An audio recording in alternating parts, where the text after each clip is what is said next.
Welcome. This video is CCBYNC. All right, glad you guys are back. We are going to talk about, this is the last section actually, but I've broken this into two parts. So this is part one of section 6.4, where we're going to complex numbers in polar form. Just to remind you, a complex number is the a plus bi, is what we've learned up until now. This is where I is defined as the square root of -1. And this is the real part, this is the imaginary part, and I always feel the need to explain there's nothing imaginary about these numbers. These numbers are very realistic. They're used all over the place in engineering and physics and even chemistry. So just because we call it imaginary, that's the original guy who this didn't understand it, so we called it imaginary, and it kind of stuck. But we're going to talk about the complex plane a little bit.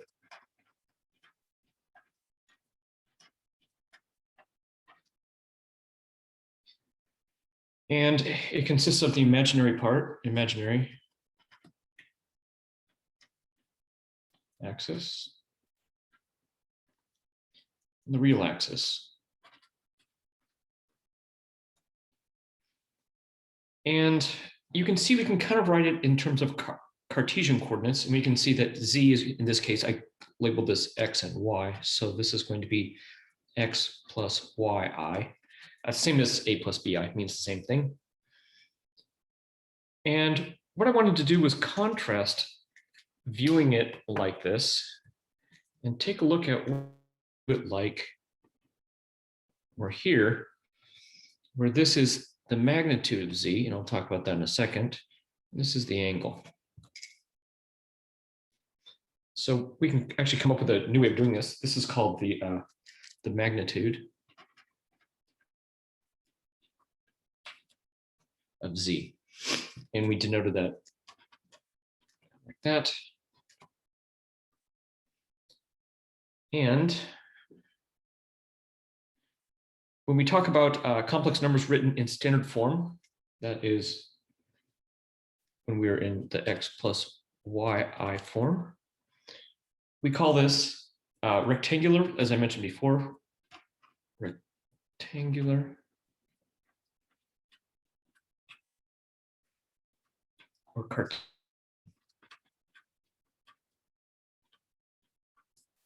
form. Rectangular, I mentioned before, looks like a rectangle. It's also referred to as Cartesian form. Cartesian comes from a mathematician by the name of René Descartes, who came up with the XY axes. Now, what do we do if, oh, I didn't define the magnitude of z. Here's the magnitude of z.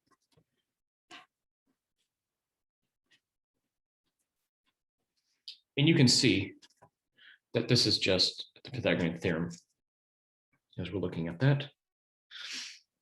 Suppose that r and theta are the polar coordinates, sometimes called the trigonometric form of this point. Then we have that x is equal to r cosine theta,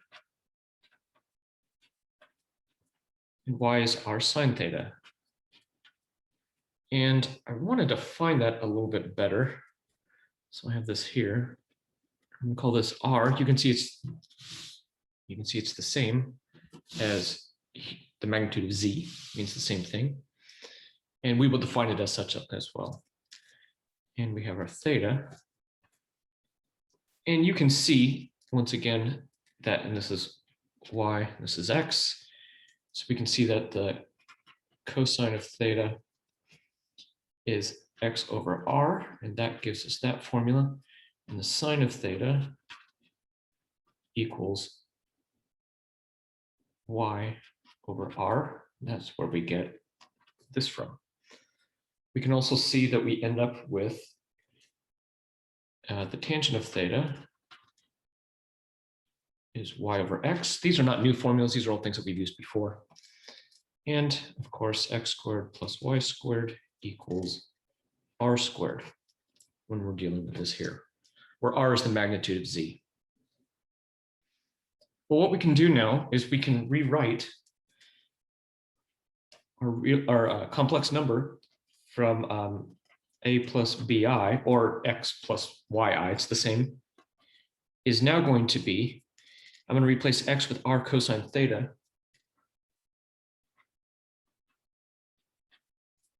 or A with r cosine theta, plus I r sine theta.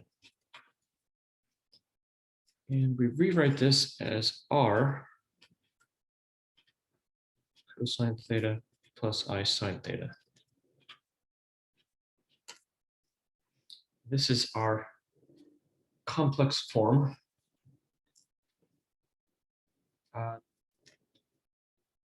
The angle is called the argument. So if r is positive and theta is between 0 and 2 pi, then the angle is called the argument of z.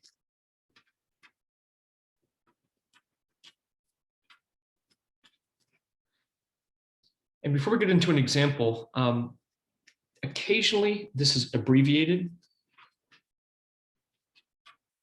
So you may see that notation.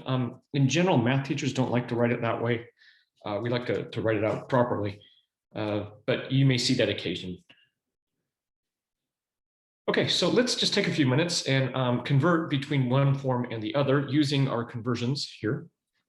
So we're going to rewrite the complex number 6 cosine 6. We're going to assume this is in radians, which means my calculator needs to be in radians, which it is right now. Make sure yours is as you practice. And to get the A, that's going to be the 6 times the cosine of 6 radians. So let's see what we get with that.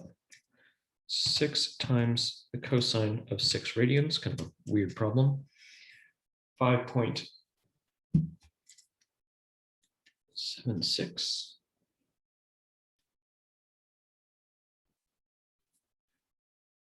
5.76, and B is going to be 6 sine of 6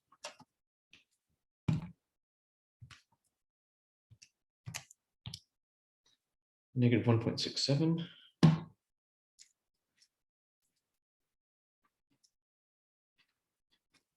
So our complex number can now be written as 5.76 plus a minus, because the minus here, 1.67 I. So there's the A plus BI form of that.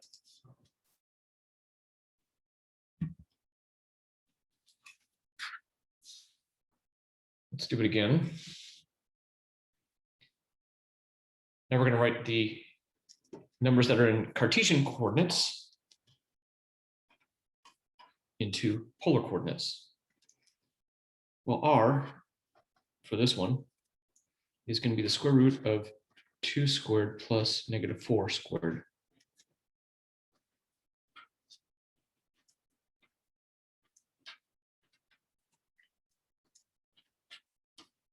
Giving us root 20 for r. Theta, now I want to point out that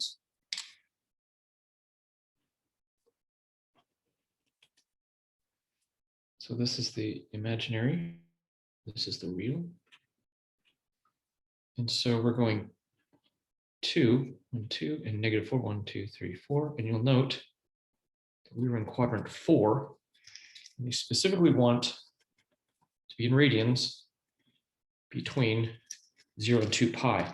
However, what I want to point out is what it's going to give me when I do inverse tangent here in a second is it's going to give me a negative angle. So I'm going to have to add 2 pi to that to get the proper angle. So the tangent of is going to equal negative 4 over 2 or negative 2. When I do inverse tangent to that, once again, I need to be in radians, which I'm in. So inverse tangent of negative 2, you'll note it gave me a negative value.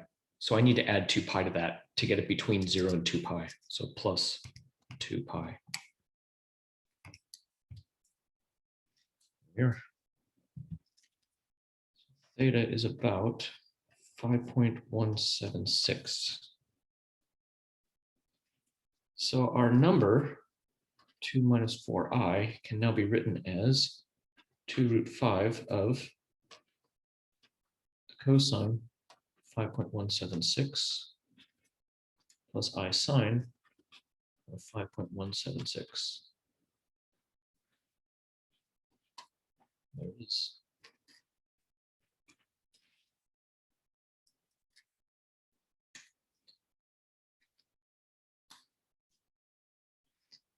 And what I'm going to do for part B, let's use a different color. Let's use blue. So you can squeeze that in here, part B. So you can see that we're going to be in quadrant 3 in this case. But before we do that, let's get R.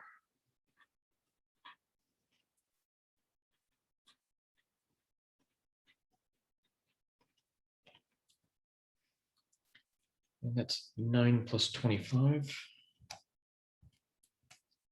So that's root 34. There's my R. Once again, to get theta, when I do the tangent of theta, that's going to give me a -5 over -3, which is positive 5/3. Now, when I do inverse tangent, it's going to give me the one in quadrant 1. So I'm going to have to add pi to that. So inverse tangent, a positive 5 divided by 3. And you can see that's in quadrant 1. To get it into quadrant 3, which we know it's in because both a and b are negative, or x and y. So I'm going to add pi to that. So theta becomes 4.17. So our number, -3 minus 5i, becomes root 34 cosine of 4.17 plus I sine of 4.17.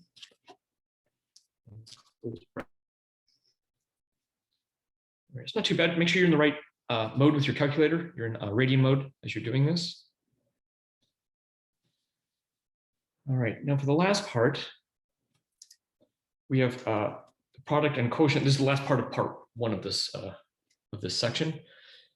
So we have the product and quotient theorems. Close up my pens here. And for these, we can see that we have our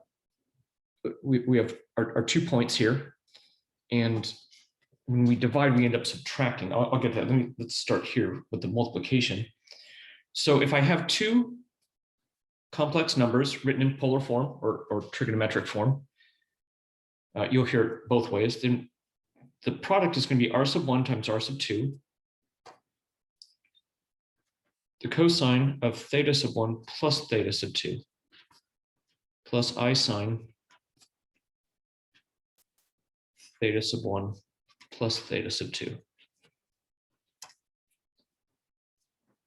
And when we're dividing, it's very similar.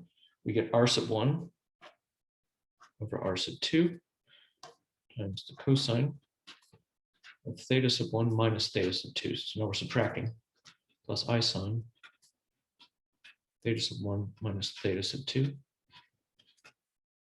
So they're very similar. These are both used using the sum and difference formulas for sine and cosine. I'm not going to derive them here, but I do want to go through these 2 examples very quickly. Let's see if I can keep those formulas in frame. There we are. So part A says we're going to multiply. So I'm going to take the 2 times the 12. And it's going to be the cosine of 155 degrees plus 120 degrees plus I sine 155 degrees plus 120 degrees, which gives us 24 cosine of 155 plus 120, 275 degrees plus I sine 275 degrees. And they want us to answer it in rectangular form. So we're going to get some funky decimals, and I need to make sure that I am in degree mode now because we have degrees here. So 24 times cosine of 275. This equals 2.09, and then 24 times sine of 275 is negative 23. So this is minus 23.91 I.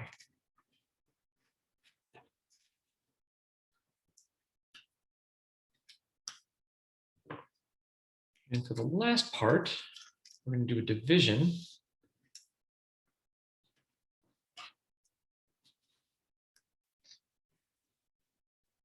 And it says that we're going to divide the two r's. So 132 divided by 12 is 11. Let me show you that. 132 divided by 12 is 11. Let me write it out a little bit more. So 132 over 12 times the cosine of 289 minus 269 degrees plus I sine 289 degrees minus 269 degrees, which gives us 11. 289 minus 269 is 20. So this is cosine of 20 degrees plus I sine of 20 degrees. And these are both in quadrant 1, so we should be getting positive values for these. So this should equal about 11 times cosine of 20. Make sure I'm in degree mode. I'm in degree mode. 11 times the cosine of 20. So 10.34.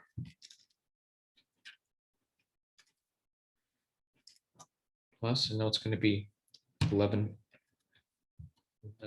times the sine of 20 degrees.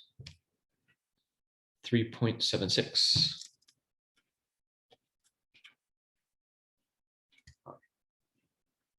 Stop down there. There we have it. Not too bad.